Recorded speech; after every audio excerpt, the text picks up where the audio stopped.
At Onga, at 80th Onga, Nigeria seeks overhaul of Africa's mineral finance.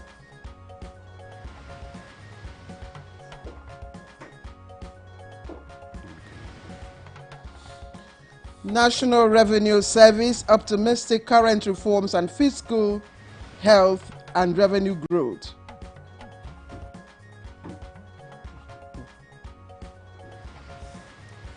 Federal government confident PPPS boosts Nigeria's livestock transformation agenda.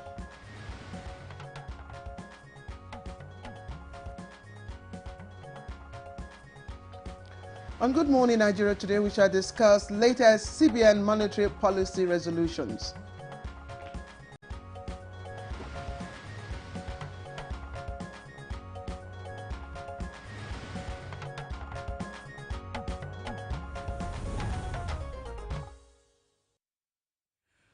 After 2 days of intense deliberations, Central Bank's Monetary Policy Committee finally lowered Nigeria's benchmark interest rate from 27.5 to 27%. Absolutely. That may sound like a small shift, but in reality, it's the first cut in more than a year. And Governor Olayemi Cardoso explained that the decision was unanimous and that it reflected a steady 5-month decline in inflation.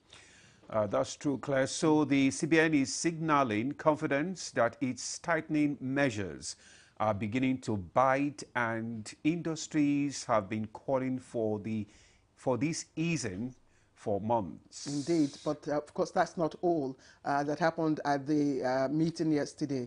The meeting also adjusted banks' cash reserve ratios, that's the CRR, and also the, let's talk about the 45% cash reservation ratio for deposit money banks, while merchant banks would have 16%. And also, in a bold move, he introduced a hefty 75% cash reserve requirement on non-TSA public sector deposits to rein in idle government funds. Absolutely, and that's a big one, and of course it has quite a number of implications. But the committee also left the liquidity ratio untouched at 30%. Now, trying to balance credit flow with financial stability, just like loosening, the reins slightly, of course, while still holding on to the bridle. So here is the bigger picture. Nigeria's economy grew by 4.23% in the second quarter of 2025. That's about up from 3.13% previously. And agriculture services, industry, oil are all showing gains, though manufacturing and the ICT are lagging behind. Yeah, if you compare to other African giants, Nigeria still has one of the highest interest and inflation rates, Claire. Absolutely, maybe so, but of course, we'll be looking at the depth of that. But talking about Ghana, Ghana has 21.5% with 11.5% inflation. That's South Africa. South Africa has 17. No, not 17. South Africa has 7%. just 7, yes, and 3.3% inflation. So yesterday's decision is just a first step, but it does send a signal that the CBN is cautiously shifting from stabilizing the economy to nudging growth. This is the conversation we'll be unpacking with our panel of guests this morning. I am Ademola Adeoye. Thanks for joining us. Not to worry.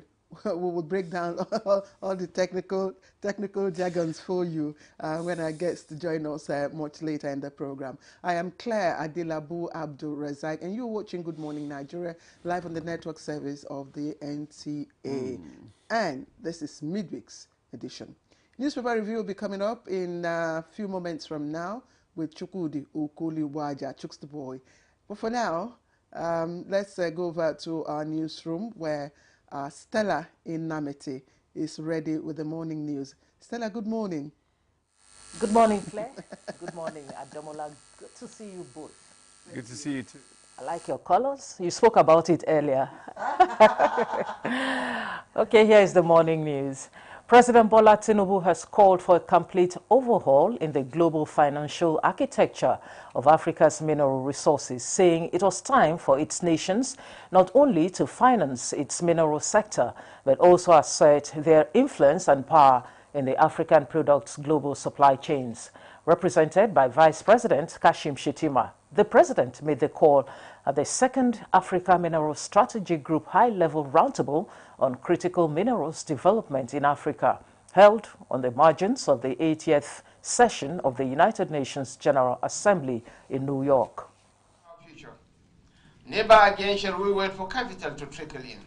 With sovereign funds, blended vehicles, and innovation tools like the Africa Mineral Token, Africa shall finance Africa. To safeguard this sovereignty, with various economic reforms of the current administration already yielding positive results, Nigerians are now to expect fiscal sustainability, which would ensure greater prosperity for the country going forward. Executive Chairman of the National Revenue Service, formerly Federal Inland Revenue Service, gave a progress report on federal revenue collection at briefing organized by the presidential media team. Around 13.5%. When you have our reserves now, we can actually import for the next 9 months without exhausting our reserve, compared to the situation we had as at that time, that actually the net, if you put our reserve, is negative.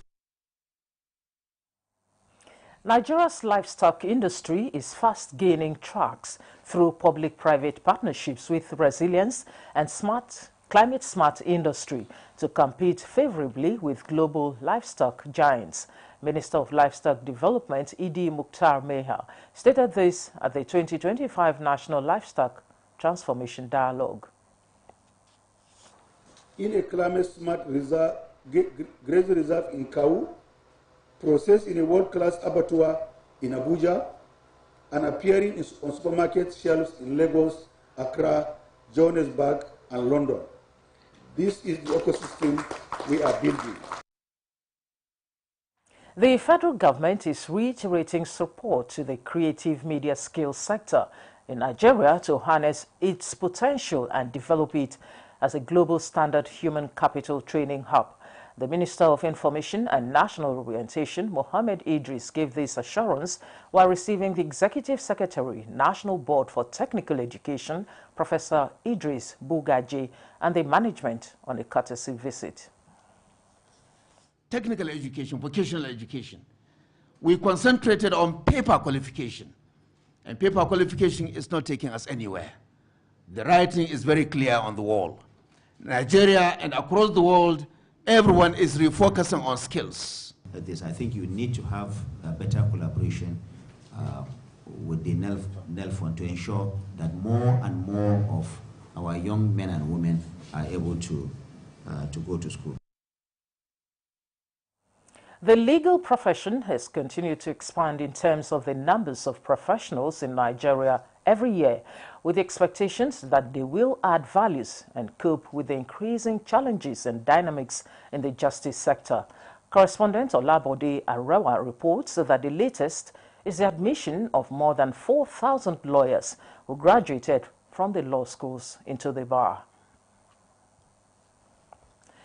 And that's the news for now. Good Morning Nigeria continues shortly with Claire and Ademola after the break.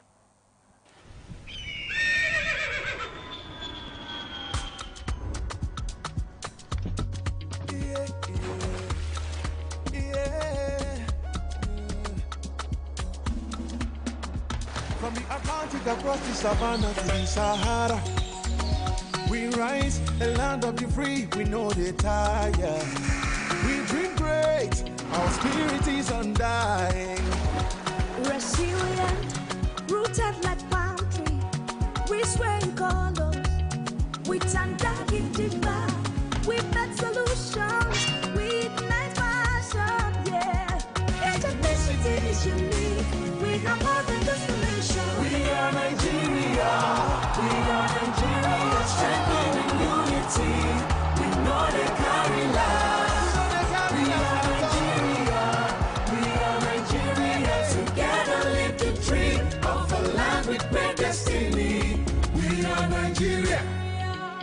I am the real Nigerian. Brought to you by the National Orientation Agency, NOA. Nivea Black and White Deodorant, now with 72-hour protection. But what does that mean? 3 cities in 3 days and no fear of sweat and odor. 120 dances with skin as smooth as the moves. Sweat, stain and odor protection. Nivea Black and White Deodorant. Skin is for embracing life. Nivea is for skin. Milo 3-in-1 Milky and Creamy is truly milky and contains calcium. So, no need to add milk for that rich, creamy cup, which helps to nourish your kids. Milo 3-in-1 is such a smart choice. Milo, energy to go further. From Nestle. Progress no dey happen just like that. It dey come from support when you need am. Mommy, I got the school fees. You too much. Na money point oh. Money point, thank you. Customer, na transfer abi? Confirm. Bro, na transfer. Na money point oga. Oh, na confirm. Progress na peace of mind when you know say payment go land as Sure Banker.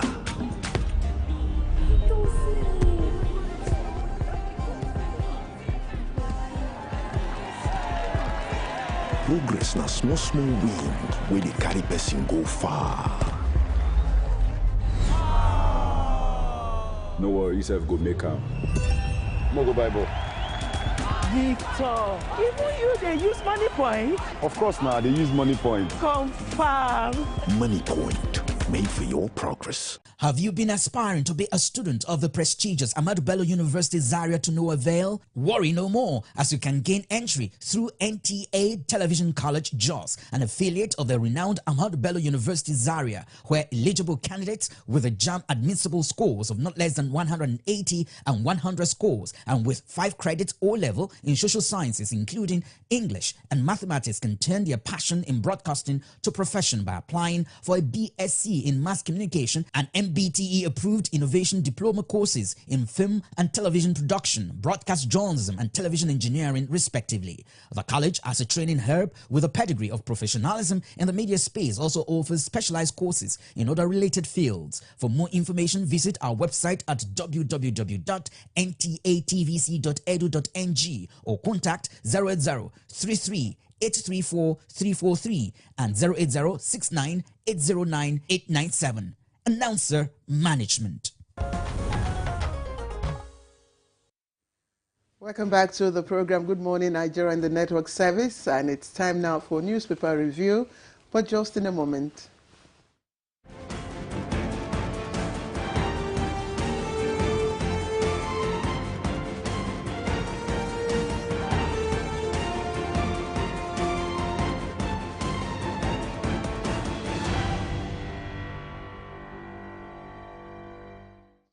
Thanks for staying with us.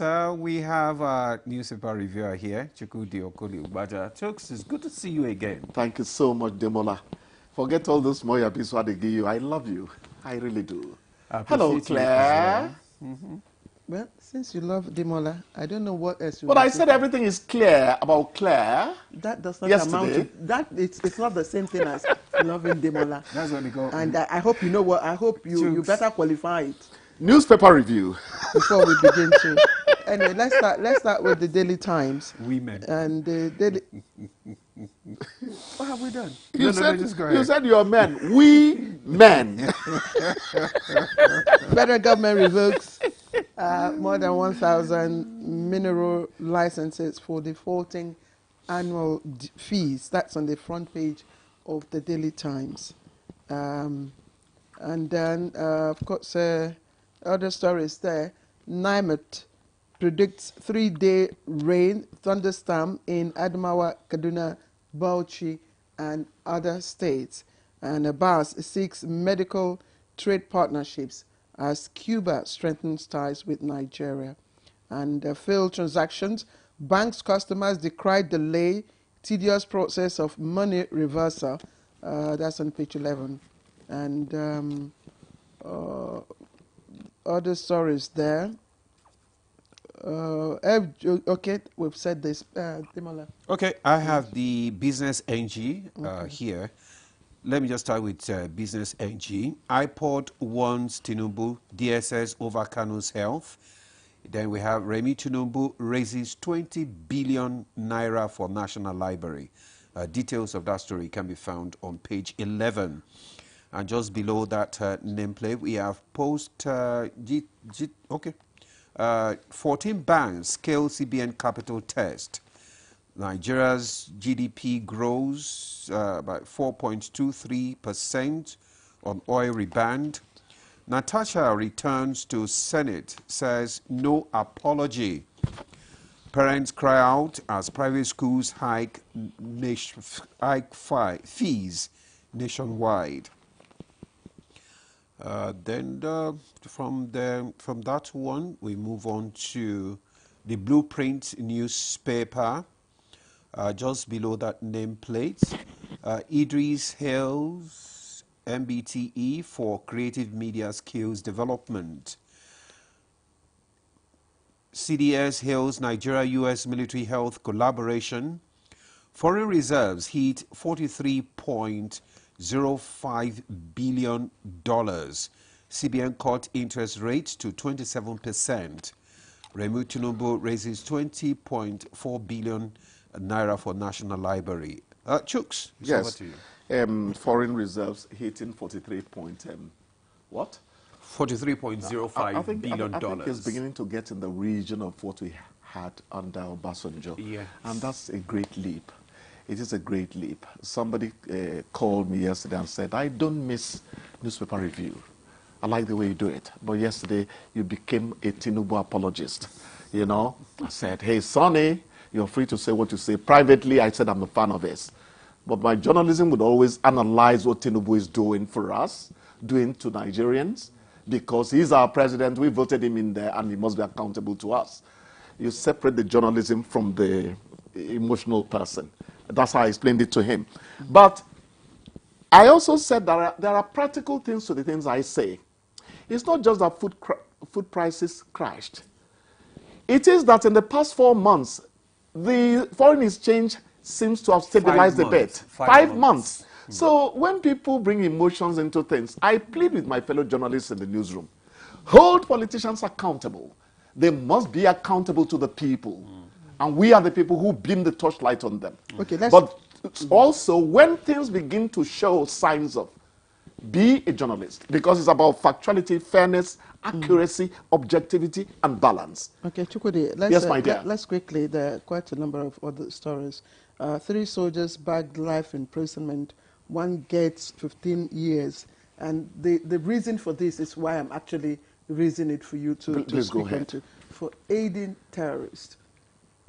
Yes, terrorists. And I think this paper puts it in a way, yes, that for selling arms, the Blueprint puts it, they say, for selling arms to enemy. Hooray! The National Security Advisor poured curses, malediction on people who were giving government arms to people to terrorize our country. That's about 5 or 6 months ago. Zulum told us, look, there are blacklegs in the army who are aiding these people. So that is not the new information. The new information is we are bringing them to comeuppance. That is deserved punishment.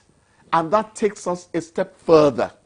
I respect men in uniform. My brother was a captain in the army before he died in Operation Zaki. You know? So I respect them beyond defining being a soldier in those days.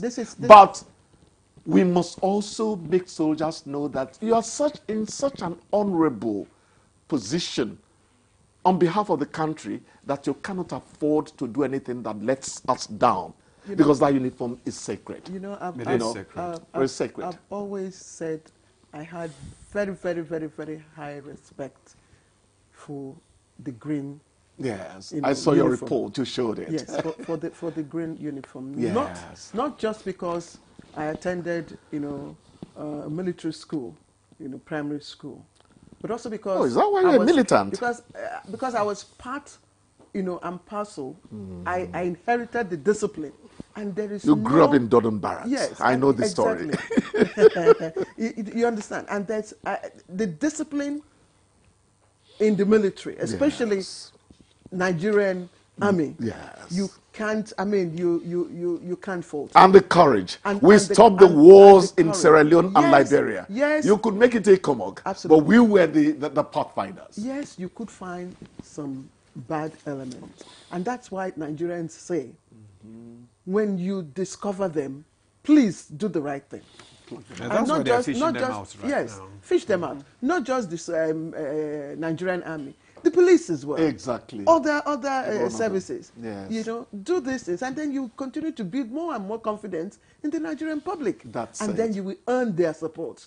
You will earn their loyalty. I'm jealous. She's become the newspaper reviewer. No, I'm sorry. I needed to raise. Claire, but I needed that, to raise education. That. I needed it as well. Please, my dear. You know me. I needed. I to don't say occupy that. an exclusive position here. Just a quick You're one my as fellow well. journalist. Just Yes. a quick one as well. Yes. Yesterday we had we talked about resumption of the National Assembly, and while we were at it, the news broke that there's been, you know, a delayed resumption, you know, from yesterday to I think a further 2 weeks, and we were finding it difficult, you know, to really explain why. The honourable member here was, you know, tried to give us but today we hear National Assembly resumption delayed over budget concerns, independent celebrations. Well, this is what this paper is reporting. Yes. The Natasha issue, if you watch me on Facebook, I tell them I will never descend to the level of discussing, maybe I did this to me privately, maybe it says he did. You don't do that at that level. You know, if they have private problems, let them go and solve it privately. Mine was, I kept saying, 6 months suspension. What will happen to representation for his constituents? And remember, the judge that handled that case also talked about what my layman's mind went to initially. Let us not bring back old animosities. Now she's back. Can some emotional intelligence, which is part of our curriculum, whatever we train, come into the relationship between every member of the Senate? Because they are in a very exalted position that cannot be trifled with. You know, may God help them find their feet again like you said, like you said, without going into the details. Yes. But what I admire in Natasha is her perseverance. Oh yeah, yeah. You know, I try not to go to Akpabio, but since you mention it, she is a courageous person. I've not said she's right. Neither have I said she was wrong. You know, but she is a courageous person. A woman's place is not in the kitchen. African men. And that is what I want to draw. It is not, please. I want to draw that analogy, you know, to the clamor now for reserved seats. Nigerian women need to push further and push harder if they want to see that bill, you know, scale through. So it's not just staging peace work or carrying banner. No, you must demonstrate. She demonstrated, you know, her resolve, her courage. I like that. Yes. So I think it is time. Make it a little, not just keep to the word.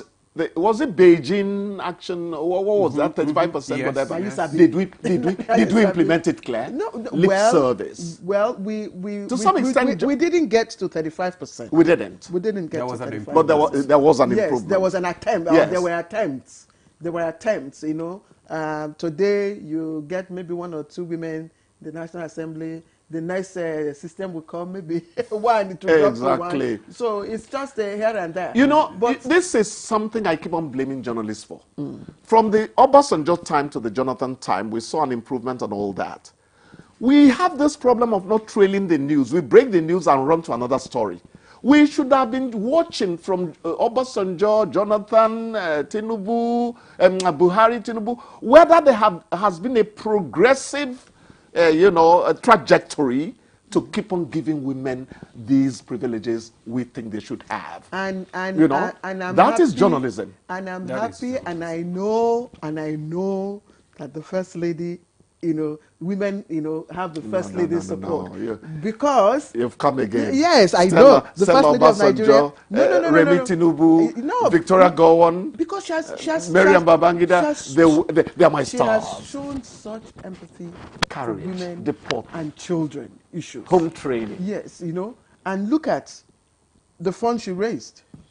During that's her for the birthday. national. She said, for the National Library, it's for training and of she children. said, It's for education of children. Actually, I wrote something yesterday. I commended her effort and said, but First Lady, if you asked me before you did this, I would have asked you to channel it to our health institutions. They are virtually dead, But then she must have a reason for choosing the National Library. You see, if you say the health institutions are virtually dead, the health managers will ask you to be specific. Yeah.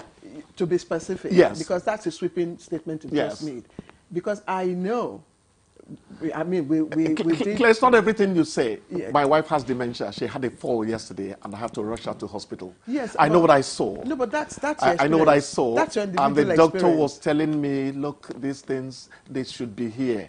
But can you please go and get us Jake and all that? I know what I'm talking about. No, and I've been with Jamilu at National Hospital for the past 2 years. Which hospital is this? Because the Minister of Health... I know what I'm talking about. Sorry, Chukwudi, let's escalate it. Because the Minister of Health is watching. He came here. They are watching. Which hospital is this? Where this facility is? No. You don't embarrass people to that. No, you don't do that, please. You don't. You don't go into. You don't do that. No. You don't do that. But I have been to many health institutions, and I know we need. But remember that our Minister Party came here and was talking about ways now to fund health. So they are aware of the gap. Chukwudi, there is a gap. There was an incident that happened with a patient. Yeah, that went viral, right? That went viral. Okay. It went viral. Yes. And the issue is, when you encounter such situations, please don't keep it to yourself. Let the health authority. Demola, you were here. We had a conversation on the subsidy. On the dialysis subsidy. Yes. And a patient had to call and said, look, I went to one of the teaching hospitals in Ibadan. Yes. And they said, yes, they're implementing the subsidy. Yes. But it is not for you, patient. It is for us to pay our debts. On Good Morning Nigeria was escalated. And okay, Claire, thank you. The right thing was done. Thank you. We have to draw the let's do the right thing. Well, if you see something, say something. Yeah, that's what he's doing. Exactly. That's what he's doing. If you see something, say something. Let's be open about our dear country. Yes. We all know that. The health sector is grossly underfunded. Exactly. There is need for more funds. It's almost a situation of duress. We can't argue that. Anyway, we just have to, draw the curtain here. It's good to see you again. Same here. So look forward to seeing you again tomorrow. Bless you. Cheers. Thank you. All right, we'll take a break now. When we return, the conversation will kickstart. Stay with us. Progress no dey happen just like that. It dey come from support when you need am. Mommy, I got the school fees. You too much. Na money point o. Money point, thank you. Customer, na transfer abi? Confirm. Bro, na transfer. Na money point oga. Oh, na confirm. Progress na peace of mind when you know say payment go land as Sure Banker.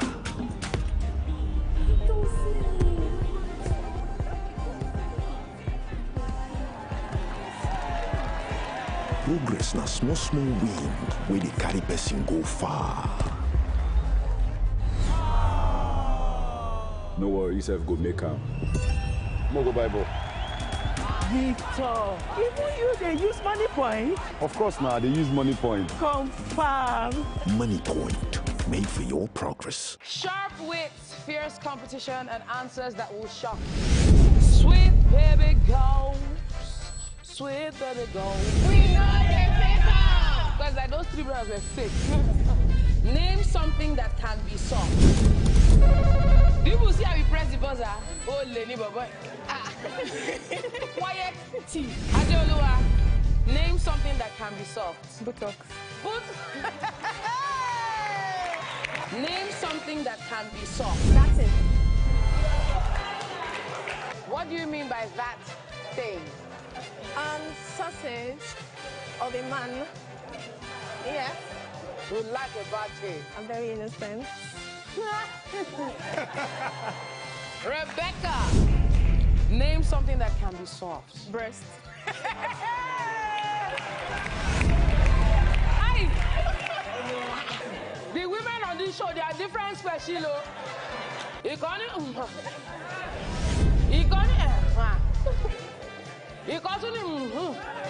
Survey says.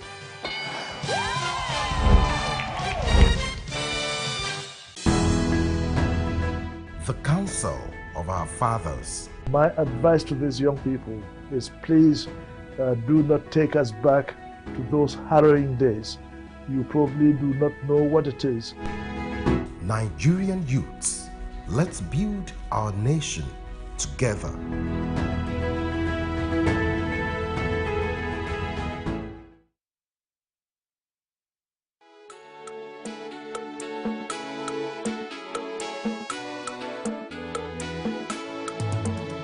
Nigeria at 65, a continental giant takes another step forward, navigating the contradiction fueled by a colorful and resourcefully diverse populace, yet questions linger on the destination of state, propelled by the vagaries of nationhood. What is your contribution to this journey? Join the NTA and an eclectic mix of everything Nigerian, from the academic deans to the street kings, who will lend their voices on the platform that has always been a part of the journey.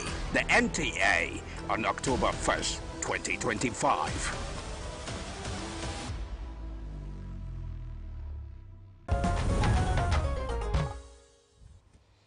All right. Thank you for joining us again and welcome to the Conversation Corner. Just before we bring in our guests, please let's listen into the background reports by our correspondent, Musa Abubakar. For months, Nigerians have asked a simple question: when will prices stop rising?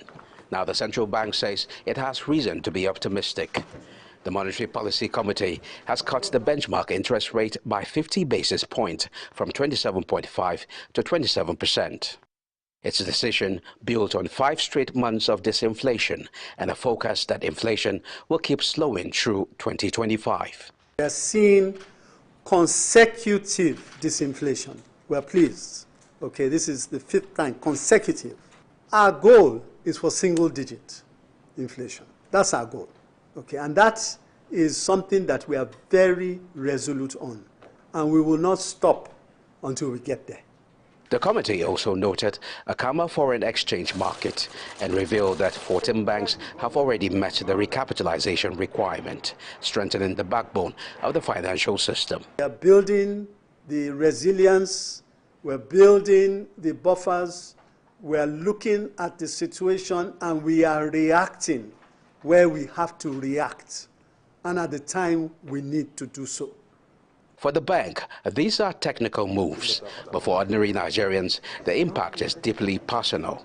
Cheaper credit for entrepreneurs, calmer exchange rates for importers, and in time, affordable food prices in the markets. The central bank insists its vision is bold, data-driven, people-centered, and future-focused. For millions of Nigerians, the hope is that today's numbers will become tomorrow's reality. Thank you very much, Musa, for that. Today's numbers should become tomorrow's reality. That's why we have our guest here to break down all these technicalities so that Nigerians can understand where we are going. There's so much optimism in the air. But let's just welcome our guest. First, Dr. Victor Obo. He's the Director of Monetary Policy Department, Central Bank of Nigeria, CBN. Dr. Obo, it's good to have you again on Good Morning Nigeria. Good morning, Nigerian. I'm happy to be here. All right. We are happy to have you too. Also joining us, as usual, Professor Uche Uwaleke is the President Association of Capital Market Academics. Prof, good to see you again. Thank you very much, Damola. Good morning, Nigeria. I'm very pleased to be here. All right. Claire. Yes, all right. We also have Dr. Leo Elias, an economist. He's right here with us in our studio. Dr. Elias, thank you very much for joining us. Good morning. Thank you for having me. Good morning. All right. Okay, fine. So Dr. Albo, let's start with Dr. Albo. So that's, Okay. I mean, there's so much optimism in the air now. For the past 5 months, there have been consistent de-inflation, and people are looking for the reality, just like that the background report says. So tell us what informed, the CBN's decision to reduce the MPR by 50 basis points this time. You think this step is in the right direction? Thank you very much, and good morning, Nigerians. It's been a long journey, and at least we are not totally out of the wood, but definitely Nigerians will agree with me that we are not where we started from. There have been some significant improvements, stability in the macroeconomic environment. First and foremost, the Monetary Policy Committee met in the last 2 days to deliberate and take decision on interest rates, as usual. But this particular meeting came after recording 5 consecutive, decline in headline inflation. Of significant interest are the numbers that was released in the month of August. For the month of August, we had straight decline across all the measures of inflation. And that is quite heartwarming. Particularly if you look at the momentum of disinflation in August, you saw that it was quantum, 1.76 percentage point decrease in headline inflation. If you compare that to the previous month of July, it was just 0.34. So that gave us a lot of impetus. So you can see that the Monetary Policy Committee has been watching the pace of decline. People were asking after the month of July why, we wouldn't have to cut rate. But we say we needed to be sure that what we are observing as a decline is something that is sustainable, so that we don't go into an issue of a relapse, So the first reason why the MPC had to do that is that they were quite comfortable that this decline is significant and is able to be sustainable. That's on the one point.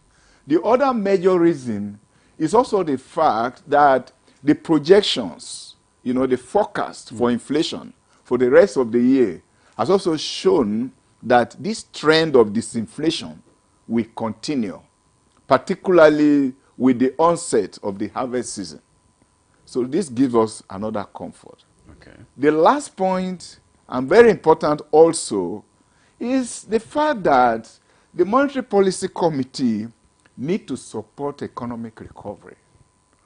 So anytime there is a little headroom to be able to provide that support to economic recovery, we do that. Because after all, what is the essence of monetary policy formulation and implementation?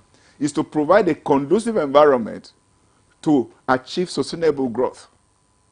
Maybe I stop here at this point. All right, Doctor, thank you. But just before I bring in, Professor Uwaleke. Yes, Professor Uwaleke and Dr. Elias, I'm just wondering, because when you give us this, your outcomes of your meeting, you tell us that this is a unanimous, agreement. I'm just wondering what's the composition of this committee, and that came out with this unanimous decision. Did they have a choice? Yes. Thank you very much. You get to know from the CBN Act of 2007, which specifies the composition of MPC members. they are appointed by Mr. President, and they are independent-minded. You get the point. But they do rigorous work. First and foremost, there's need for Nigerians to commend the members of the MPC.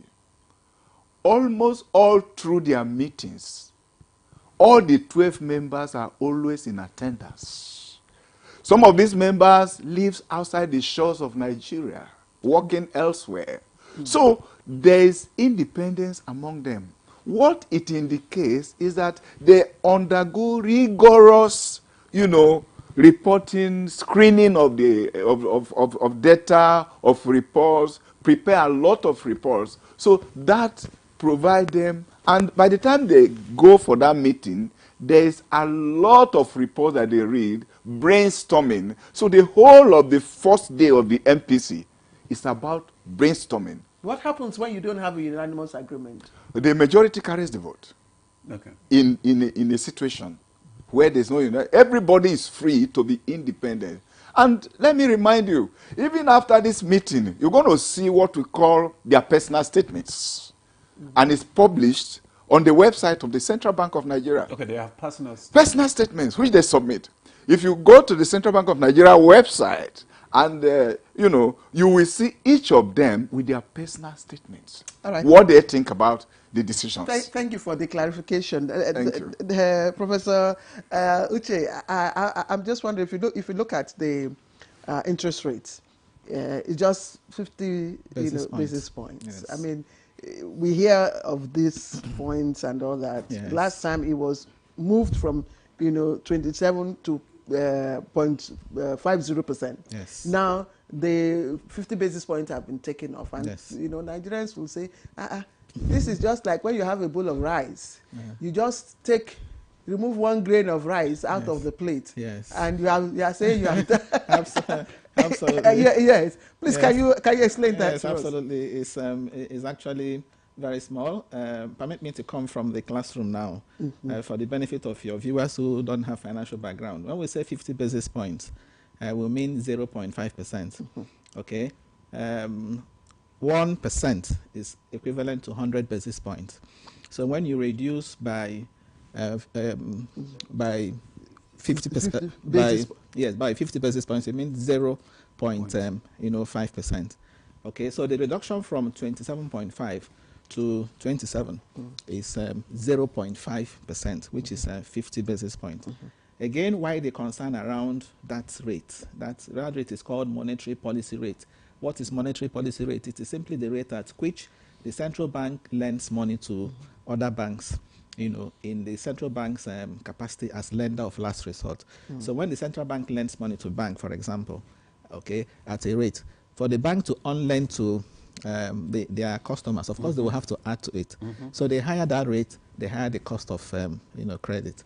So what happens is that the central bank not only specifies that middle rate, 27%, they also come up with what is called an asymmetric corridor, or a corridor. Yes, a corridor around, it doesn't have to be asymmetry now, around the monetary policy rate. It's also important I explain that. Now, before yesterday, what we had was asymmetric corridor of plus 500 minus 100. So when you say... Can you break that? Yes, I'm trying to explain it. Okay. Yes. Okay. So when you say plus 500, so when the central banks, said in July that monetary policy rates was going to be 27.5% plus an asymmetric corridor of 500, okay, minus 100, it means that when the central bank is doing that lending, it is going to add 5% on top of the 27.5%. So it's actually lending to banks at 32.5%. Okay, so that is called the standing lending window. So when banks come to borrow from the central bank will add that 5%. So the minus, the upper band of the plus 5. So the minus 1, okay, or 100 basis points means that when banks now have surplus funds and they want to also deposit with the central bank will pay them interest, will reward them at that 27.5 minus 1. Minus 1. Yeah, so the interest they pay them is 26.5%. Okay, so what they have done now is to say, okay, we have noticed that a lot of you are coming to park money with us, okay, because of the high interest we are giving you. Okay, we want to discourage that. We want you to lend money amongst yourselves. We want you to, strengthen interbank transactions instead of coming to us to bring the money. So the central bank has now reduced the interest they are paying to banks that come to deposit money with them. So if you notice, the corridor now is now symmetric. It's plus 250 minus 250. So what it means is that if banks come to pack money with the central bank will now pay that interest at 27 minus 2.5, which is 24.5, lower than the 26.5 they were doing before. Okay, so again, the central bank has reduced.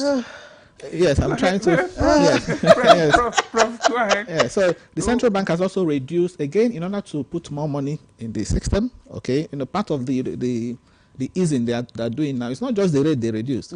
They also reduced that asymmetric corridor from +5 to +2.5. So now when banks come to borrow money, they will now give them at 27 plus 2.5, which is 29.5, as opposed to that 2.5 they were giving. So banks are in turn expected to also reflect that in their lending rates. Okay, but there's another thing the central bank has also done, which the public needs to know. Central bank has reduced what is called the cash reserve requirement from 50% to 45%. Yes, we're going to come to that because we just wanted to look at this 27.5 basis. So that the viewers can have proper understanding. But it's a basket, it's a suit. Yes. It's a suit, and that suit includes not just the rate. They have touched on the corridor. They have also touched on the cash reserve requirement. What they didn't touch. What you have said now, from my own understanding, it's like you are the CBN and we are the banks. Yes. The banks, right? Yes. Instead of us coming to meet you all the time to borrow money, do it amongst so yourselves. We can do it amongst you. Exactly. So it's okay. So anytime you are going to so CBN. I will do it with Claire. Yes. I hope Claire will be fair enough. Anyway, Dr. Please let me. I just want to ask Dr. Elias, if you look at the macro indicators, right. you discover that the naira is stabilizing. Right. You also discover that inflation is easing, right. For 5 consecutive months, and you also see our GDP 4.3%, from 3.13%. And I'm just wondering, this 0.5, is it commensurate with what we have, garnered so far? This macro economic picture that we are seeing, right? Does it reflect that?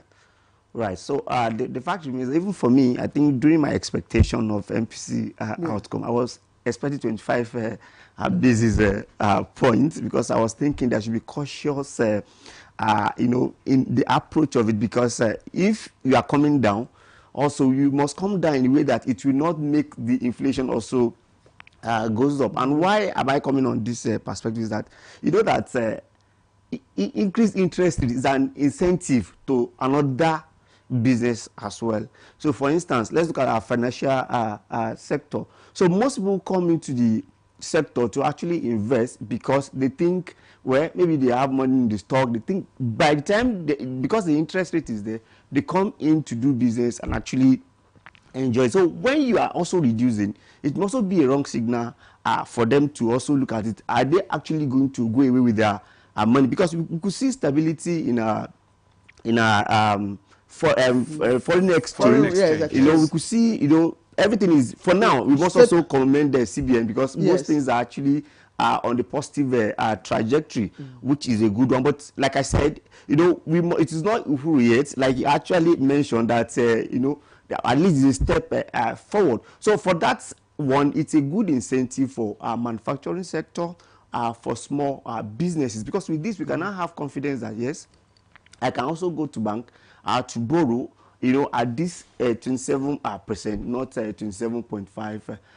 So it's a good one for the economy. It's a good, optics for the economy, both for people doing business in Nigeria and even people that I was going to ask, because they always complain about, those in the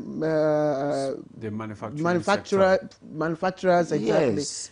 So is this good for them? Is this it's a good one, in terms of borrowing? Right, it's a good one because they want something better. It's a good one simply because when manufacturing sector is able to do business, it's have a lot of positive impact, one, there will be more employment. Even our GDP that is increasing, we have more opportunity to actually, accelerate the more. So I think from all the indication, we have seen that, yes, we are in a positive trajectory. And looking at the next one, my other challenge is that if you look at the last inflation, it's the one before this last one, we have the food component of it accelerating, while the other one are decelerating. Now, if you look, and looking at the NBS report after the GDP rebase, discovered that the weight, the food component of inflation used to be 52%. Now it has been down to 40%. Are we saying that is not why we are having decelerating food inflation, or we have actually solved the legacy problem that we are looking at? So we must balance it and make sure that in the long run we expect this to reflect and to have impact on the citizen and to increase our purchasing power. So so it's likely to impact the borrowing, the cause credit growth, and trigger more economic activities. Is that what you're saying? Definitely. When you have reduction in the interest rates, it definitely increase people's credit to actually do business and engage in other economic activities. It's a positive one. But how does it affect the capital market, Professor Walike? Okay. Now to begin with, yes, I share in his optimism. But what we have noticed, and I'm pretty sure Doctor will corroborate that, what we have noticed that most of the time, even when you find the central bank reducing the policy rate, okay, banks don't in turn translate that to reduced lending rates. Okay, so even when they do that, it's not by the same magnitude. Although banks will tell you that you don't have to blame them, they are equally part of the cost of funds. It's not just the MPR. Banks are also battling with other challenges, infrastructure challenges, in the economy, and so on. And they tend to also put those costs on the borrower.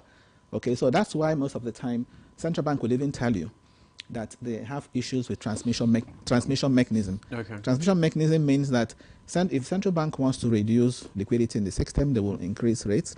If they want to increase it, they will reduce rates.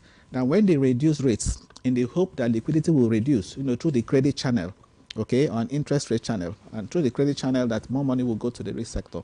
Okay, that doesn't usually happen because banks don't, in turn, also reduce their lending rates. Yeah. Now, talking about the equities market, particularly when you say capital market, of course, we have segments of that. But if we stay with the equities market, okay, one expects a positive impact. Okay, there's usually this, inverse relationship between what happens in the equities markets and the bonds market, for example. So when you find interest rates going down, what happens? Investors would migrate from bonds, okay, to equities. So you find now portfolio managers rebalancing their portfolios, okay, in favor of equities. Okay, yes, I'm talking from experience. I'm the chairman of an investment an investment committee of an investment bank. So the independent director in an investment bank. So I know that what usually happens is when that happens, they rebalance in favor of equities. Because bond yields are coming down. So it's going to be positive for the equity segment of the market. No doubt. All right, yes. all right. Thank you so much. We're getting grip of it. All right, we just want to once again encourage our viewers to please, you can contribute to this discussion by sending your messages, comments, questions on the number displayed on your screen. We are still, the discussion is the CBN MPC resolution yesterday. So we expect your comments and your questions so that our guests can respond to them. Let's come back to Dr. Obor now. I mean, we have seen that inflation is for 5 months and consistently.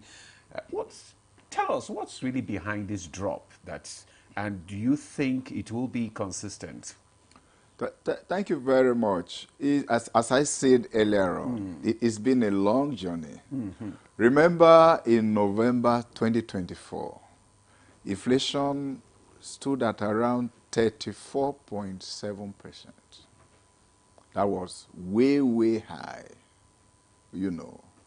And moving through December after the CPI rebasing down to January, it was still above, I think above 30, thereabout.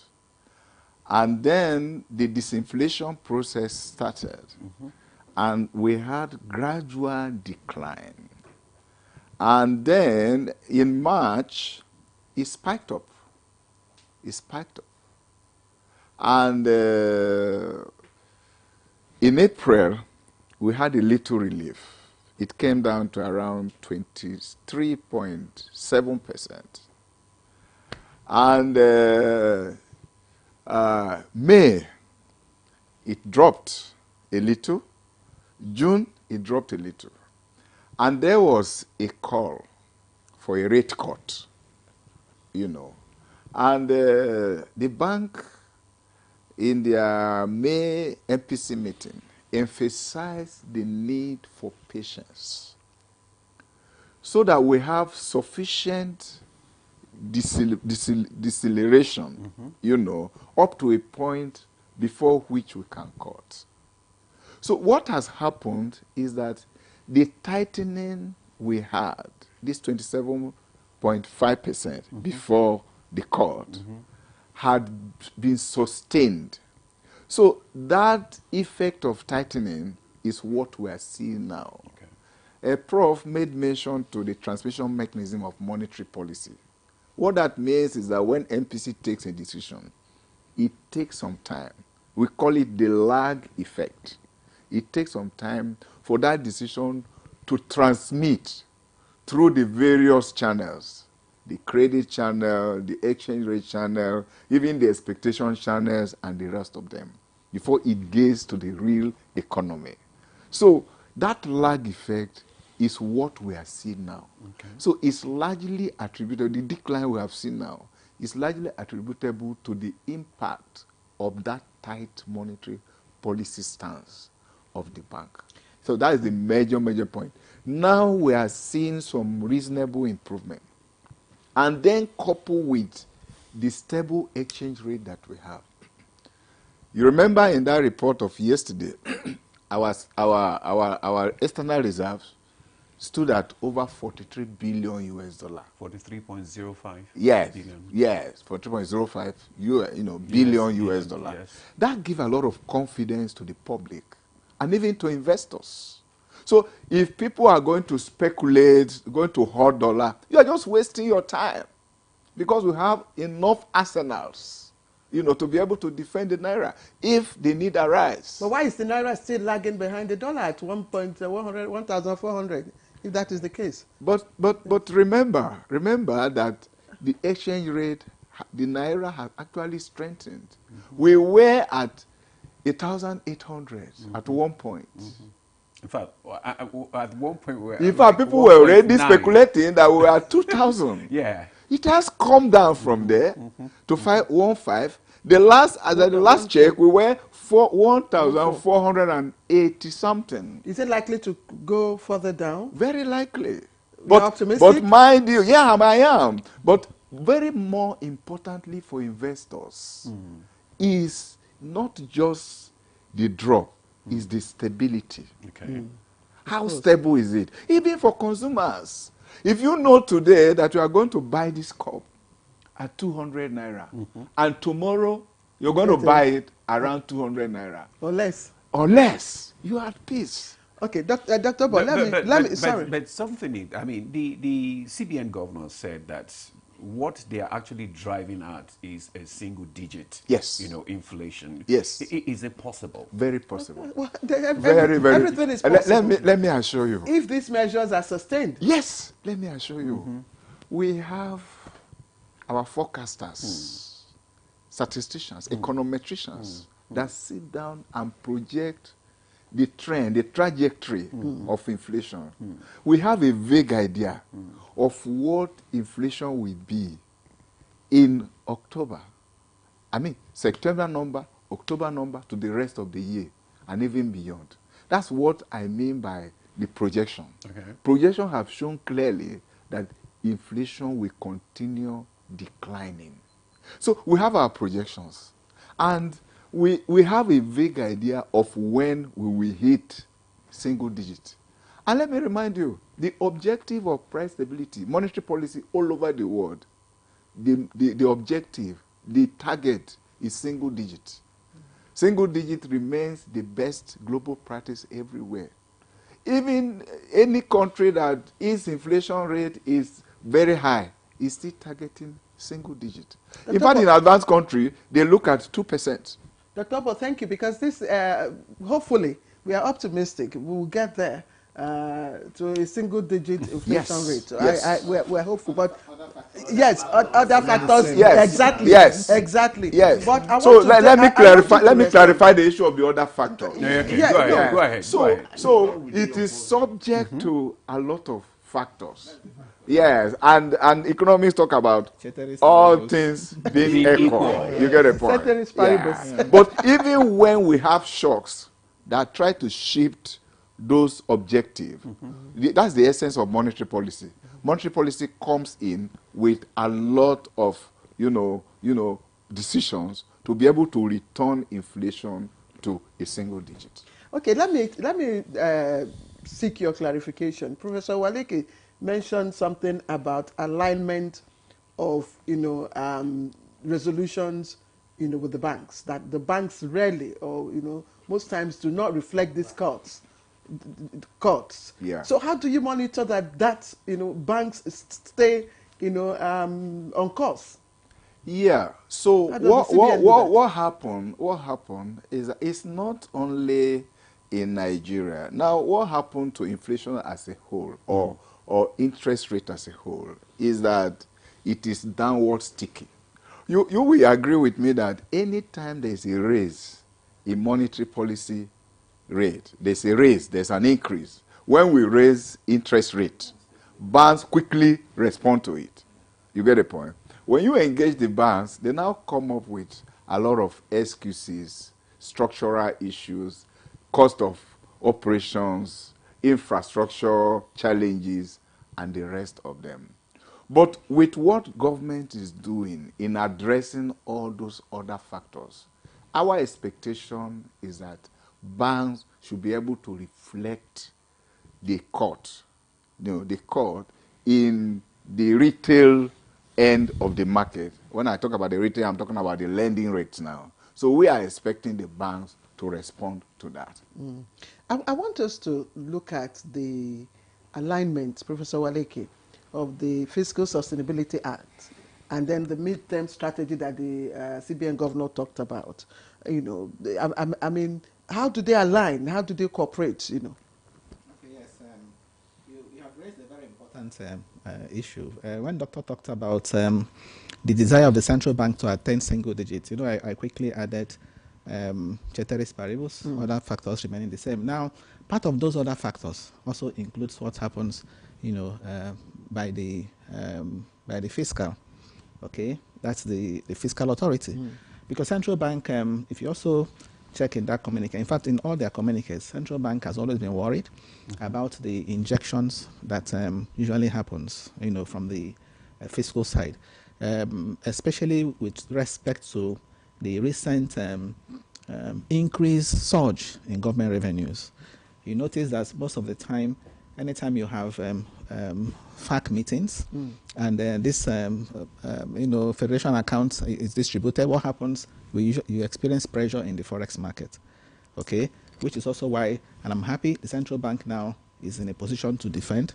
Okay, we hear $43 billion, enough to cover over 8 months of import. So central bank is in a position now to, to defend that. But it's a reality that public sector funds, are being used to chase, forex. So the fiscals also tend to disrupt the intentions of monetary policy, which is also why I was very happy to read that the central bank is now in that MPC is now introducing, a special CRR. They call it 75% CRR for non-TSA public sector deposits. Yes. So that's a very beautiful, if you like, innovation. Really? Yes, it is. Can you further explain that? Okay. Really?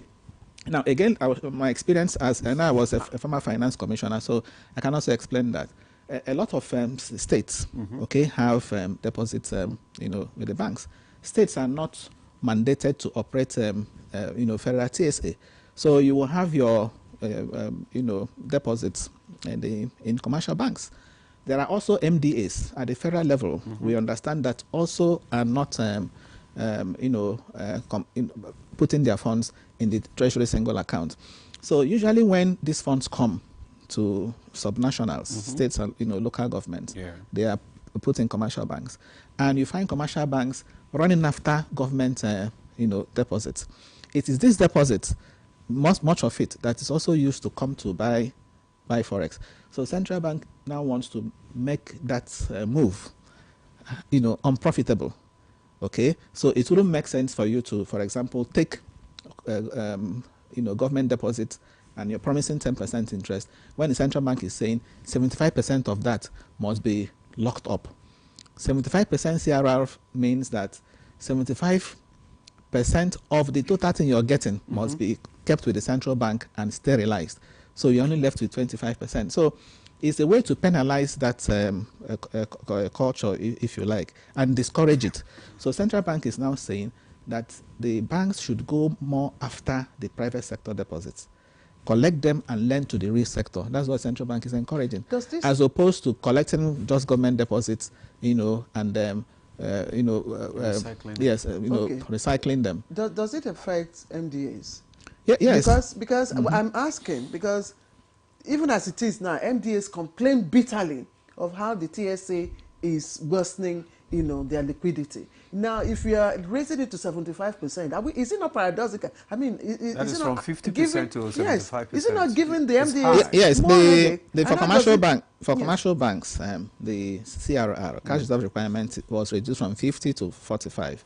For merchant banks, retained at 16%. But for deposits in commercial banks that are non-TSA, okay, from the public sector that are non-TSA, those are the ones that you must drop as much as 75%. And I've given you the reason why central bank is doing that. Remember, central bank said it is to enable them manage liquidity. It's for liquidity management. And it is very, very true, because it is those funds that are actually putting the pressure, in the, particularly in the forex market. And that exchange rate has a pass-through to inflation, affects inflation. So when the central bank is saying that they will do all within, within their power to ensure that inflation continues to, trend downwards, this is one of it, okay, to ensure that public sector deposits in banks are not used to, put a lot of pressure. Would they not on find forex. new ways of doing it? Would they not find new ways of doing it? Maybe Dr. Elbo. So thank you, Prof. And he put it quite appropriately. Now, the 75% CRR, cash reserve requirement on non-TSA public deposits has no impact on MBA's access to their funds. Okay. The funds are safe. The central bank is not taking that fund away from them.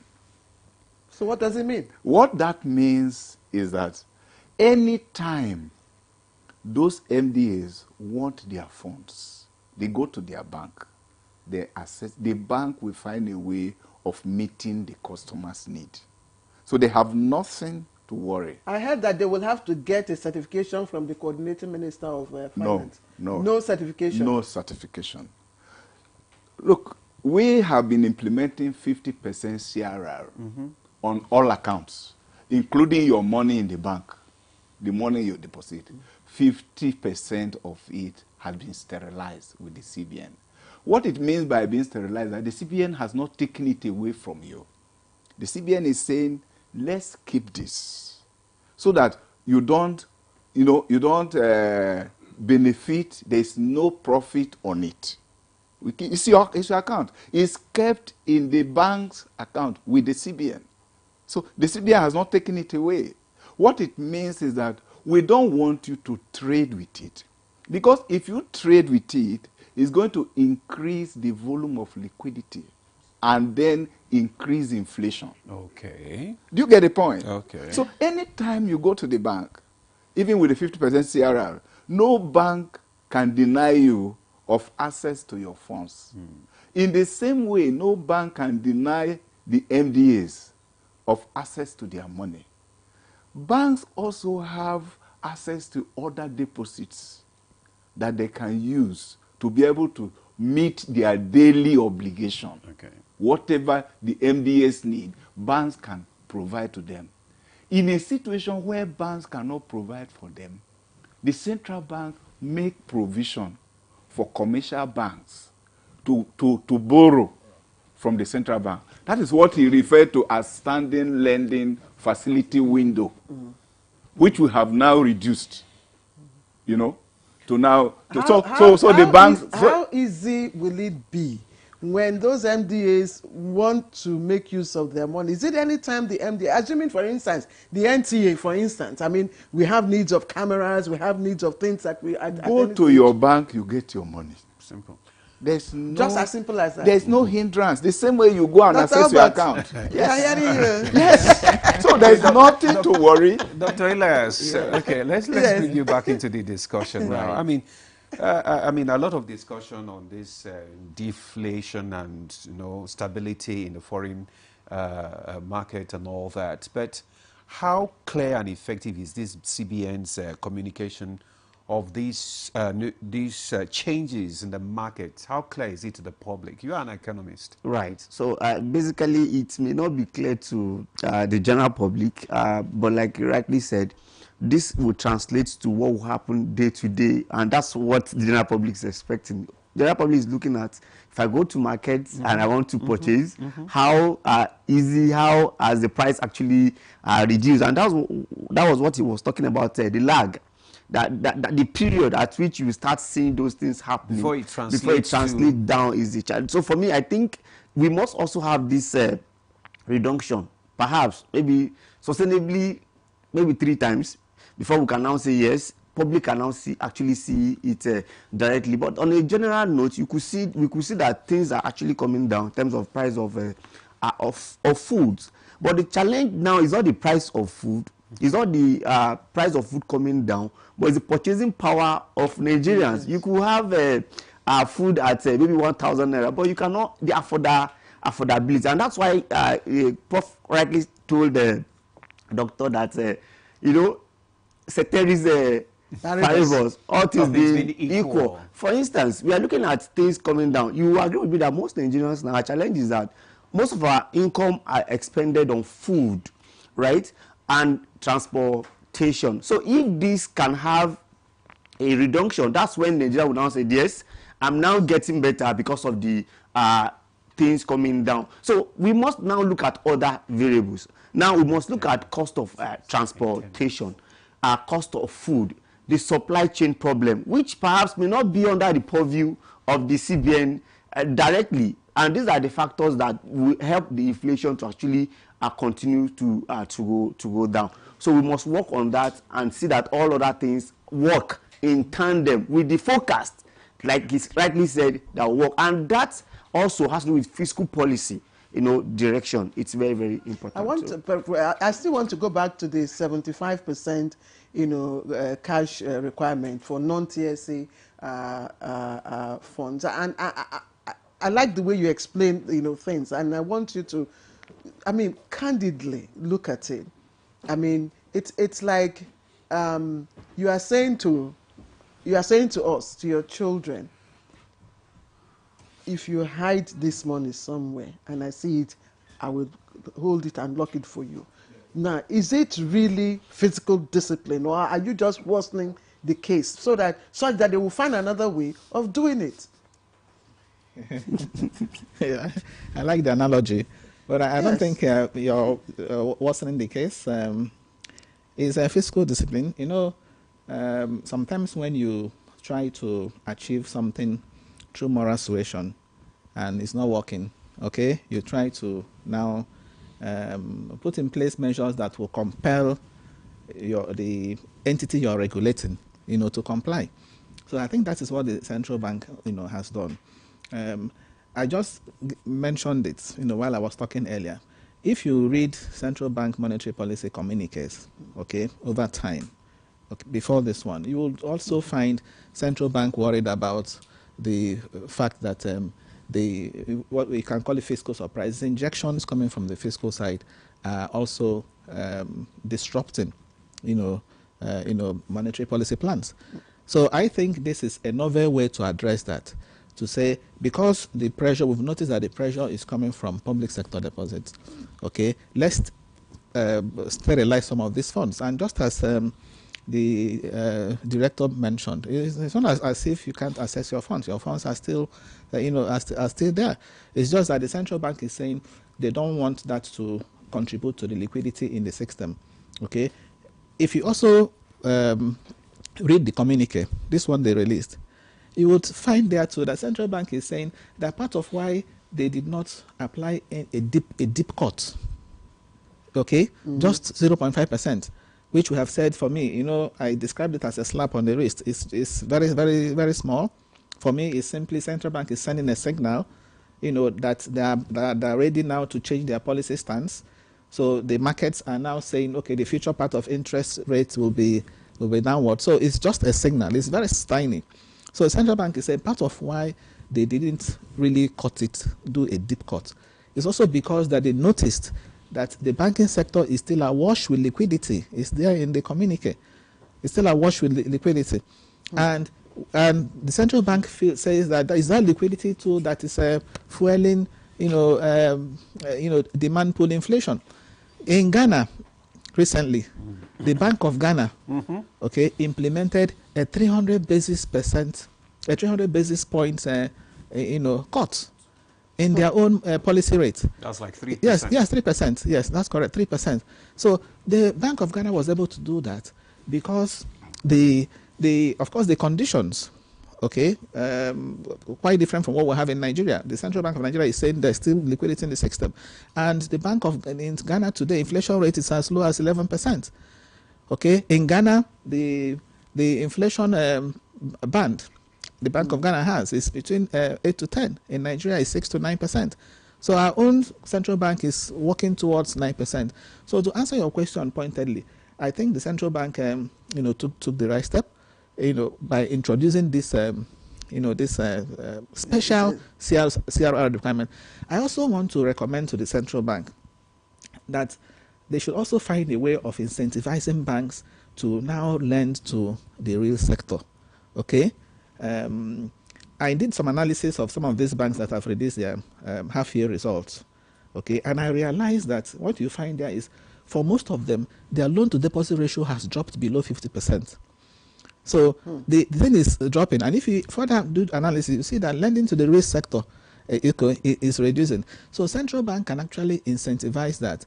The last time I came on your program, I talked about sectoral allocation. Okay, they can use sectoral allocation, and they can also say, those of you that are lending to the real sector, we want to encourage you to do that. Okay. And they'll put incentives. Part of that incentives can be through a lower cash reserve requirement. That if you lend to the real sector, and we have evidence that you're doing that, instead of applying 45% CRR, okay, for those banks, we apply 40% or 35%. So it's an incentive to encourage banks to lend more to the real sector. Another thing the central bank can do, again, to celebrate banks that are lending to the real sector, okay, is to institute an annual award. Annual award for banks. Every year, the central bank, to be a big occasion, central bank will, give certificates or handshake, whatever, to banks that are doing that. It's a way to encourage them. So I think the central bank should be concerned now that they are saying they want to, support growth. By the way, this latest GDP report, agri sector grew by just 2.8%. GDP is growing 4.23%, yes. But if you disaggregate the growth, the quality of growth, okay, the agri sector is still, lagging. The industry sector, yes, grew. But again, part of the industry sector is manufacturing. Manufacturing is still struggling. So the growth is still being powered by the services sector. And for the real sectors, the agri sector in particular, which employs more Nigerians to really, do well, I think the central bank can support that through getting the banks to also, lend to the real sector. Okay, thank you very much, Prof.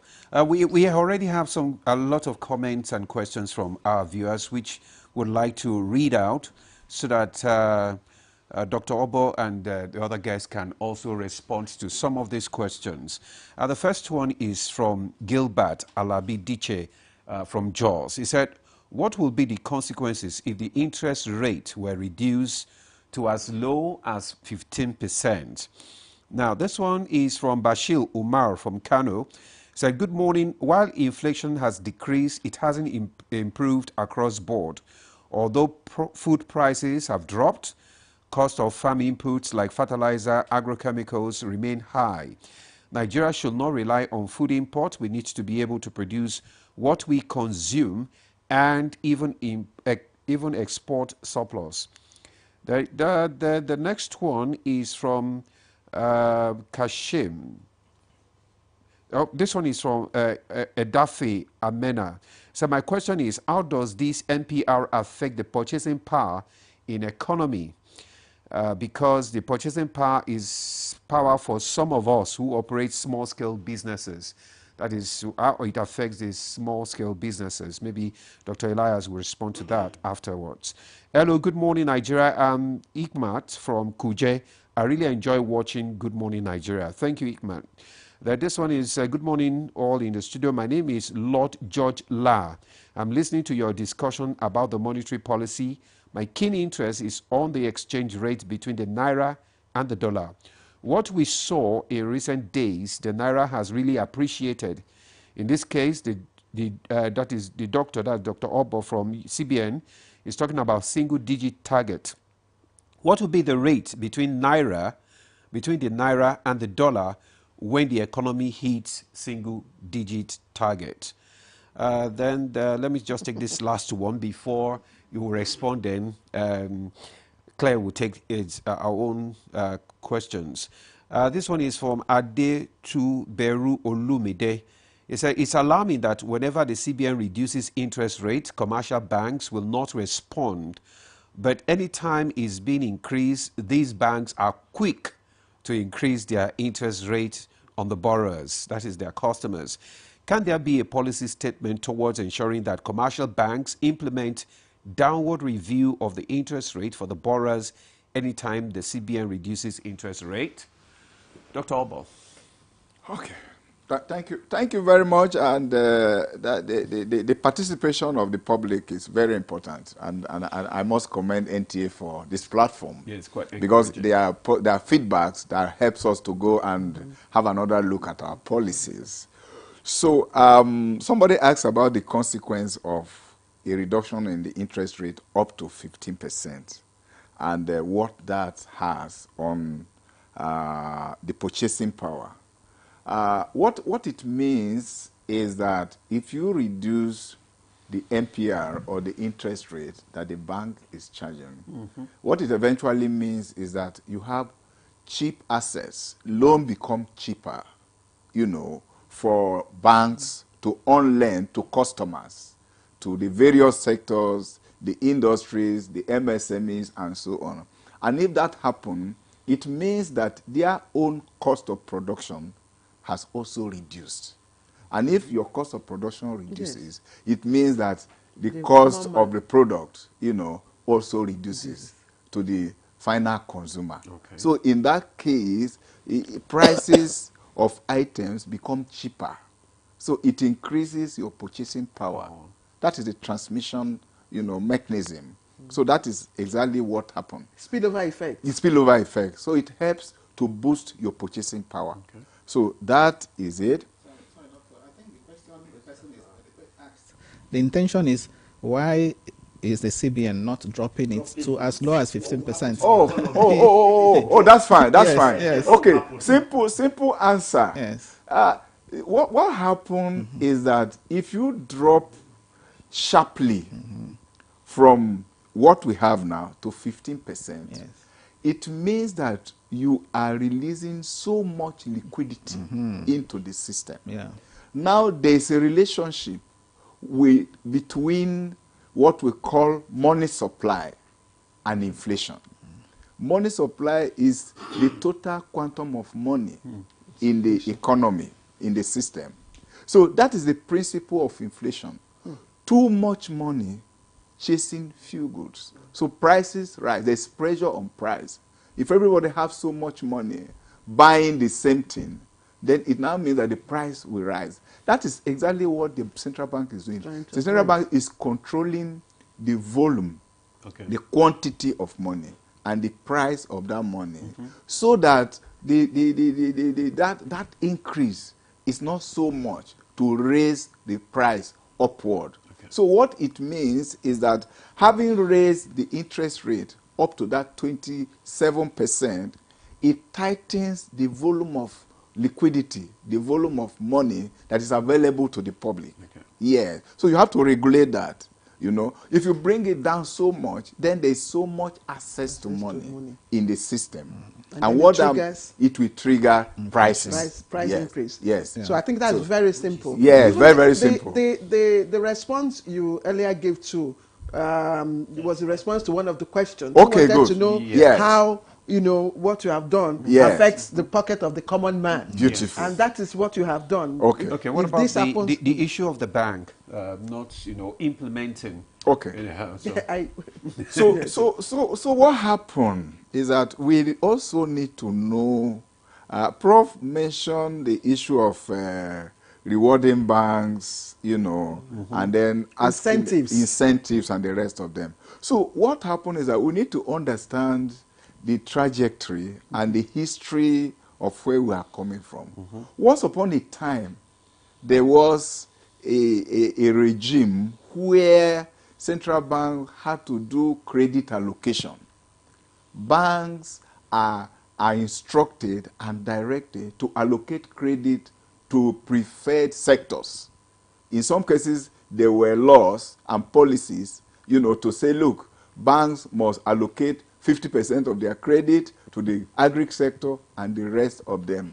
Now we have moved from that regime to a market-driven regime, where banks, you know, decide where they need to lend to. You get the point? So you don't force bank. I agree on the principle of incentives and moral suasion. But in a market-driven regime, you allow market agents and entities to actually decide on where to lend to. You know, so that is important. But that does not rule out the possibility of incentives and moral suasion. But what then will be the essence of all this? It doesn't make sense. No, I'm coming. This is where it makes sense. Because what the this is where it makes sense. This is where it makes sense. Now, the role of the fiscal authority is very prominent, and they are doing it. You have seen development institutions, development banks, like banks of industry, Bank of Agriculture, and the rest of them, even Development Bank of Nigeria. What they are doing is to de-risk some of these sectors. Because the question is, why is it that commercial banks are not lending to some of these critical sectors? So you now talk about the risk that is inherent in some of those sectors. So what is important is to ensure that the risk in them are minimized, to be able to encourage, you know, commercial banks, because commercial banks, remember, are in business. They are in business. They have to lend to sectors that they are sure they'll be able to pay back. You get the point? So the main issue is about de-risking. One of the risk elements in lending is even the real interest rate, the return on interest rate, which is the real return on interest rate, which has to do with inflation. If inflation is very high, then the return on investment is low. Dr. Obo, we'll go on break in a short while, but I just want you to just listen, to just respond in just 30 seconds to this question that he says that when the single digit, that is the CBN is talking about single digit target, what would be the rate between the Naira and the dollar when the economy hits the single digit? Definitely when inflation comes down. Yes. When inflation comes down, yes, we would expect the Naira to strengthen further. Okay. Yes. Thank you. But the actual... We'll take a break now. Yes, Dr. When we Okubo. return, we'll continue from where we start. Stay with us.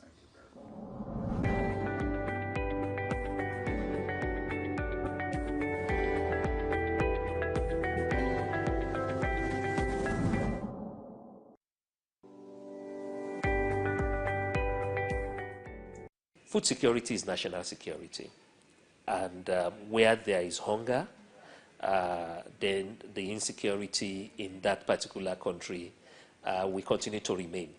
And so it is in everybody's interest, not just the government interest, but the private sector as well, to ensure that we have a very good agricultural policy that drives sustainable growth and then progress, of course, in its implementation.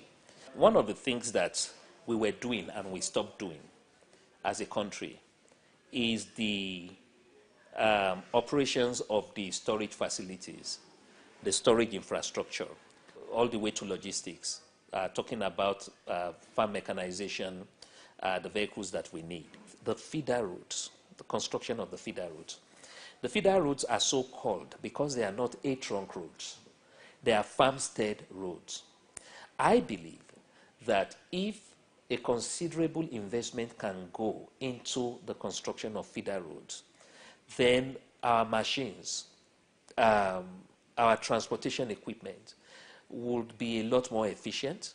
There will be a lot of uptime, less downtime, and we will be able to, on good time, transport our produce from farm gate to either factory gate or market gate. Let us look at how we can make a dual use of our farm mechanization equipment so that when a tractor in the planting season takes a plow, a harrow, and it's able to prepare land, during the harvest and post-harvest season, you should be able to attach a bucket to that tractor to be able to take it to the nearest center where it can then be taken on.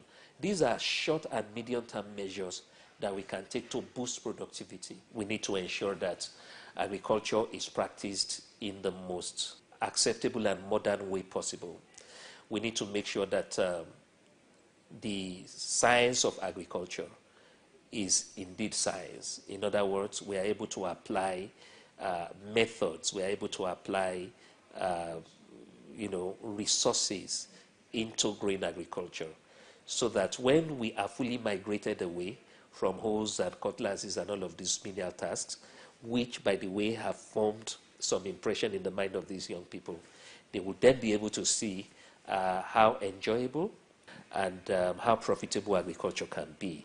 We've seen a lot of digitization of the sector. There is digitization of agriculture today. We have precision agriculture. We also have climate-smart agriculture.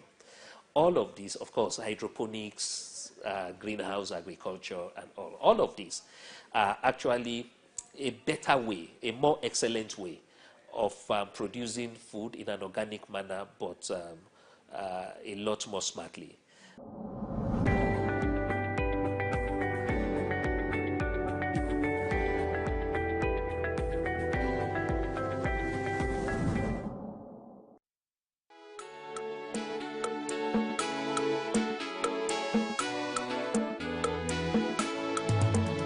Nigeria at 65, a continental giant takes another step forward, navigating the contradiction fueled by a colorful and resourcefully diverse populace. Yet questions linger on the destination of state, propelled by the vagaries of nationhood. What is your contribution to this journey? Join the NTA and an eclectic mix of everything Nigerian, from the academic dames to the street kings, who will lend their voices on the platform that has always been a part of the journey. The NTA on October 1st, 2025.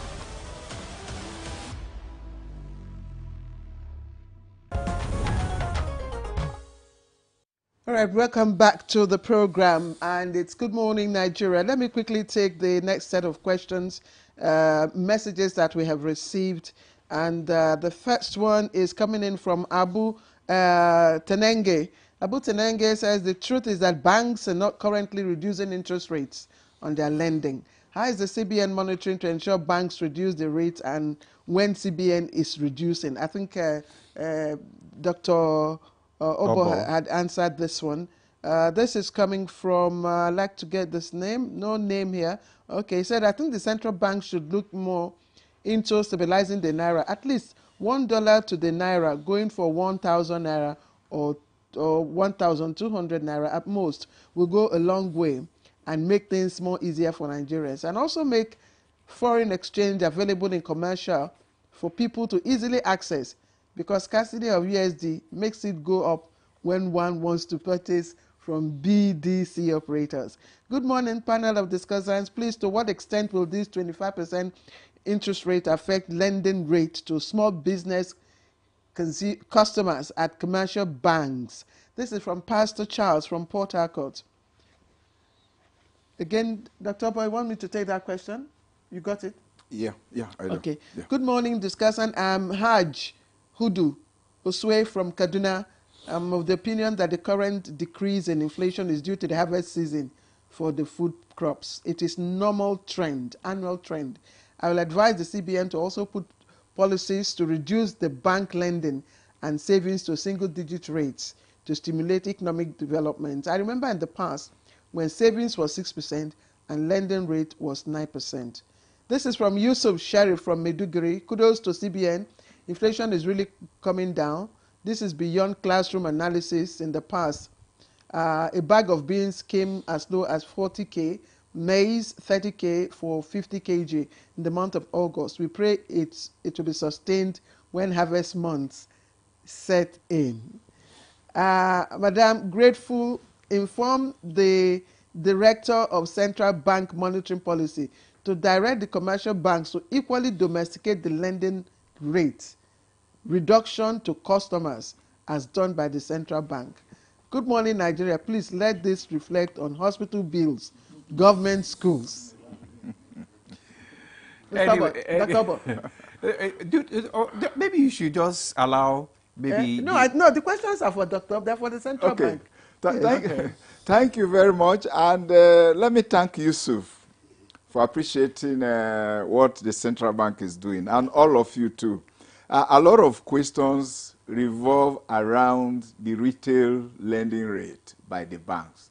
We would expect banks to begin to reflect the reduction in the monetary policy rate. We should expect that. And it's an appeal that since the rate at which they are going to borrow from the central bank has reduced, they should also transmit that decrease to the consumers at the retail end of the market. We will do that. And I will assure you that central banks have a platform where they interact with commercial banks. We have the bankers committee and the rest of that. So those issues are discussed around there. Somebody asked that we should strengthen, we should make available, the foreign exchange, the dollar and other foreign currencies. As at the moment, I want to assure the public that you have access to your dollar anywhere. In fact, you can now use, not just in Nigeria, you can use your Naira card offshore to access any foreign currency that you have. You have your Naira account, you can do that. If you go to your bank and you want to travel and you provide evidence of where you are going, you have access. The appetite for arbitrage. Dr. Obo, it's not as easy as you're saying it. No, but if you document, if you have your documentation. With all the documentations, and they still tell you that they don't have enough. Well, that would be strange. But let us know also that the bank have channels where the central bank has channels where if you face such difficulties, you can reach out. Okay. Yes, you can reach out. All right. Yes. The arbitrage between BDC and the official exchange rate has been abolished. So the rate you get at the BDC is almost the same rate you are getting in the bank. And where there are difficulties, please let the central bank know, and we will follow. Tell us the channel. So the channel, if you go to our website, there are a lot of channels on consumer protection. That's the department. And you can in fact write directly to the Director Consumer Protection, Central Bank of Nigeria. Okay. Yes. There are phone numbers on all our, platforms, social media platforms, where you can reach the central bank. Yeah.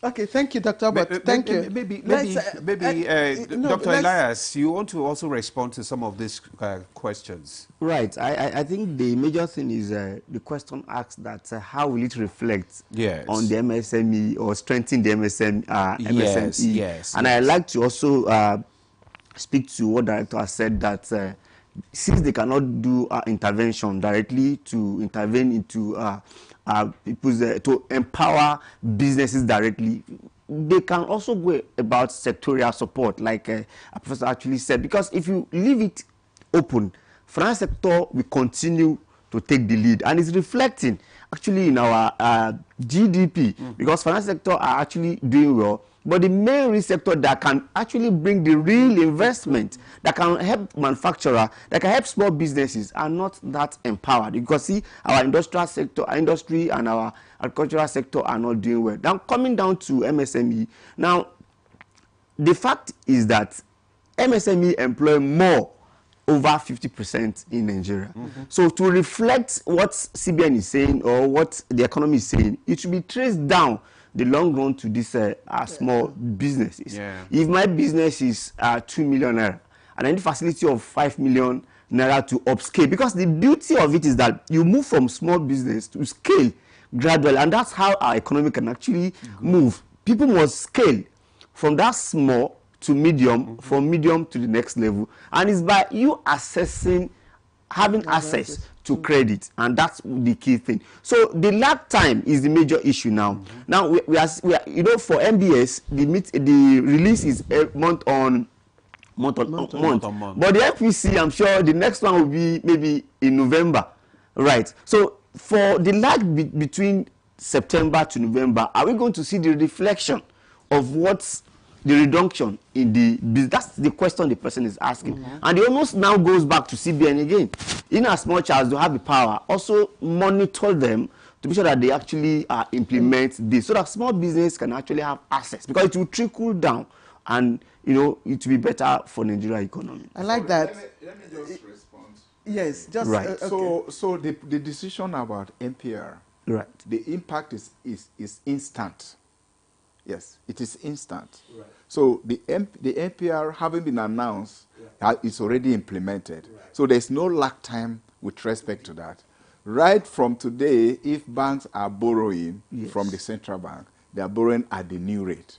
So there's no reason why that has to take time. The trickling. Yes. The trickling, no, the trickling in the deposit banks, go? Right. The commercial banks. To the, so the borrowers. Small scale. We should expect commercial banks to reflect the change by your monitoring. That's how. Yes. So we don't wait until November to do the monitoring, because central bank continues with its work. It's just like fuel, It's just like fuel. What I'm actually saying is that it's not like MDS that will expect it. So this one should trickle down immediately, so that it will have effect on the other. Okay, gentlemen. Professor Waleke, I was just saying, okay, look, our destination in terms of growth is between 8 and 10%, isn't it? Am I correct? I mean, in terms of GDP growth? No. I think 4.5%. No. I mean our destination, expected destination for GDP growth rates. Yes. No. Okay. Well, we have a $1 trillion economy we are targeting by 2030, and for us to achieve that, we need very strong GDP growth rates. Of what? Yes, at least more than maybe about 10%. Yes. That's what I said. Our destination. Yes. Right now, we are 4.3 from 3.13. It shows we're making progress. We're moving on. And my question is, how did we arrive at this? Do we now have a convergence of fiscal and monetary policy coming together to shake hands? Yes. I think in recent times they are really talking to each other, and we're also seeing the results. You know, macroeconomic stability, whether in terms of GDP growth and then in terms of exchange rate stability. You know, the disinflation we are witnessing. So I think all those are products of monetary fiscal policy. Alignment. But I think going forward, particularly now that the government is saying the 2025 capital, budget component will kick in, from September 2025, it's important that the fiscal authority,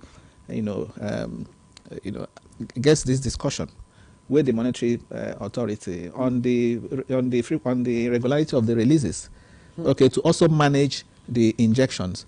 That's one. Number two, the issue of borrowing, because the more government borrows, okay, that also has, that can also fuel inflation, particularly if the loans are not channeled to, productive uses.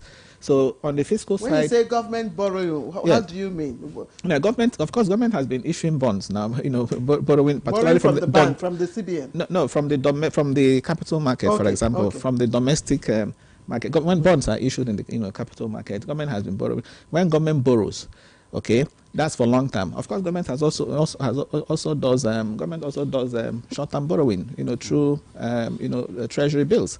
So all of that. Okay, particularly the capital components. When you issue bonds, we expect that the money should be applied to capital projects. If you borrow and you use that for consumption, that will again fuel inflation. So that is, these are issues, around which the monetary and fiscal policies, should be, talking to each other. Now, I have this advice for the, central bank, based on what we also hear. The public say, and I'm happy the Director of Monetary Policy, is also here. The last time I came here, again, we were discussing this. The complaint was around, bank charges. So I'm happy to note that even the CBN governor acknowledged in that communique that 14 banks have now complied with the recapitalization, requirement. So I expect that part of what the central bank should be addressing now should also be the concerns of members of the public. Each time you go out and the issue is you're talking to a bank customer, the person is complaining about bank charges. So now that we have witnessed consecutive... Thank you for bringing that up. Yes. Dr. Disinflation for a number of months. Yes. Okay, now that we're having exchange rate stability, okay, now that things are beginning to stabilize, I think it is time for the central bank to revise their list of approved charges, downwards. Okay, revise that and then make it public. Embark on massive sensitization. Let the public know this list of approved charges and what they need to do whenever they feel they are, shortchanged. I think the central bank, even the telecoms. Yes. Even the telecoms. Yes. Even the telecoms that you have to. Yes. And they have to the method of people withdrawing the money directly from your... Dr. Obo, you want to respond to that? Yes. Very, very, very important. And thank you, Prof, for flagging that. I think from time to time, the central bank have been revising bank charges, particularly to reflect the prevailing rates. And I think it's important to take a look at that again. I agree. We've been doing a lot of sensitization, but there's much more to be done. Absolutely. So that is taken. That's well taken. Yeah. Okay, as we begin to wind up this conversation, we just want to find out what factors is likely to influence the CBN's monetary policy decisions, probably in the next, coming months, and how might it impact the economy? Are we still going to see these kind of cautious stance? Thank you. As the governor continued to explain, the decisions of the MPC are strictly driven by data. So what we have done now is to watch the impact of those decisions on the economy. And then beginning from today, there's a continuous process of monitoring the data, reactions, understanding how those decisions have trickled down. We expect, all things being equal, that inflation will trend downward going forward. We will monitor the volume of liquidity in the system and the risk to inflation to ensure that we don't reverse the gains of disinflation that we have achieved. Okay. So that we trend downward going forward to be able to get to a level that the economy will continue to stabilize. The key word the governor has been mentioning is about sustaining macroeconomic stability. This level of stability we have attained in exchange rates, in inflation, even in growth, we don't want to lose the momentum. So those data around those variables will determine the next line of action. All right, let's quickly take 60 seconds. Okay. Party shots from... Yes, Professor Uwaleke. Yes. I just want you to quickly speak on the currency denomination of our reserves and what that means, quickly for the investing foreign investment. Okay, of course, if you're talking about the composition of the forex reserves, the dollar still has the bulk of it. Yes, I'm aware that central bank recently renewed the currency swap arrangements with China. We have some yuan there now, but I will also want a situation where the yuan component is is further increased, so that we depend less less on the dollar. But it's cheering to know that external reserves now is in excess of $43 billion, enough to finance over 8 months of imports. Overall, I want to commend the central bank, for what they have done, and the MPC members too for, being stage first. And I was happy to note again that central bank said, governor says going forward, whatever that they are going to be doing will be, data driven. So what that means is that I expect that by the time they meet in November, there is likely to be a further cut, in the MPI. Okay, Dr. Elias, finally, I mean, beyond this monetary policy, what structural reforms would make future rate cuts truly impactful on the real economy? Right. So I would like to go to trade policy. So because monetary policy, if you scope, trade policy is very, very key. Because with trade policy, we can export better. And with the data we have now in terms of the economy, we must do more exportation so that we can actually get much more income, and Nigeria will be better. So I think we must look at trade policy because it affects virtually all things that we do. It will also bring balance of payment, balance of trade. So we must look at trade policy very well. That's right. Let's look at trade policy very well. Okay, Claire. Yes. You have something to say? No, I'm done. I'm done. Okay, all right. So yes. Let's just start thanking our guest for today. First, let me just say thank you so much to Dr. Victor Orbah, Director of Monetary Policy, Department, Central Bank of Nigeria. Thank you. It's my pleasure. For thank you very much. much. To shed more light on the MPC resolution. Thank you so much. Also, I want to thank Professor Uche Uwaleke, President, Association of Capital Market Academics. Prof, as usual, thank you so much. Jamala, thank you so much. Looking forward to see you again. Thank you. Also, I want to thank Dr. Aliyu Ilyas, an economist. Thank you so much for your contribution on today's discussion. Thank you for having me. All right. Well, that's Good Morning Nigeria. We thank you very much for staying with us. I am Ademola Adeoye. And I'm Claire Adelabu Abdulrazak. We'll see you next week. Bye-bye.